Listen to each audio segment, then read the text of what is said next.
Maka dua cara diberi sini. Kita kena membina kerinduan yang kuat dengan Tuhan dan kegerunan yang sungguh dengan Allah Ta'ala. Bahawa nafsu itu akan tunduk.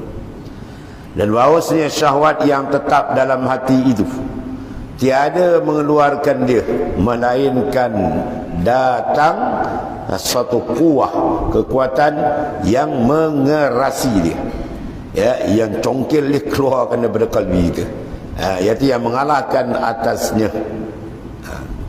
Dia macam orang kena bisul lah tuan-tuan ni. Picit-picit sikit dia dah keluar, dia kena keluarkan dia punya punat kan. Ikat dia tarik, pum, terkeluar sebiji, baru lega. Kita tarik dia keluar, pum, kadang besar tu, so, jari punya kepala jari pun dia bisul besar kan. Dia tarik dia pun terkeluar sebiji, keluar, pum. Baru kita rasa lega. Kalau tidak, dia kempis ni dia lain tempat lain pula, pum, situ pula kena. Itulah kalbi. Kita tarik nafsu tu punya, pum, dia keluar je. Barulah seseorang insan akan merasakan sebenar kelegaan nikmat dia dengan Allah Ta'ala.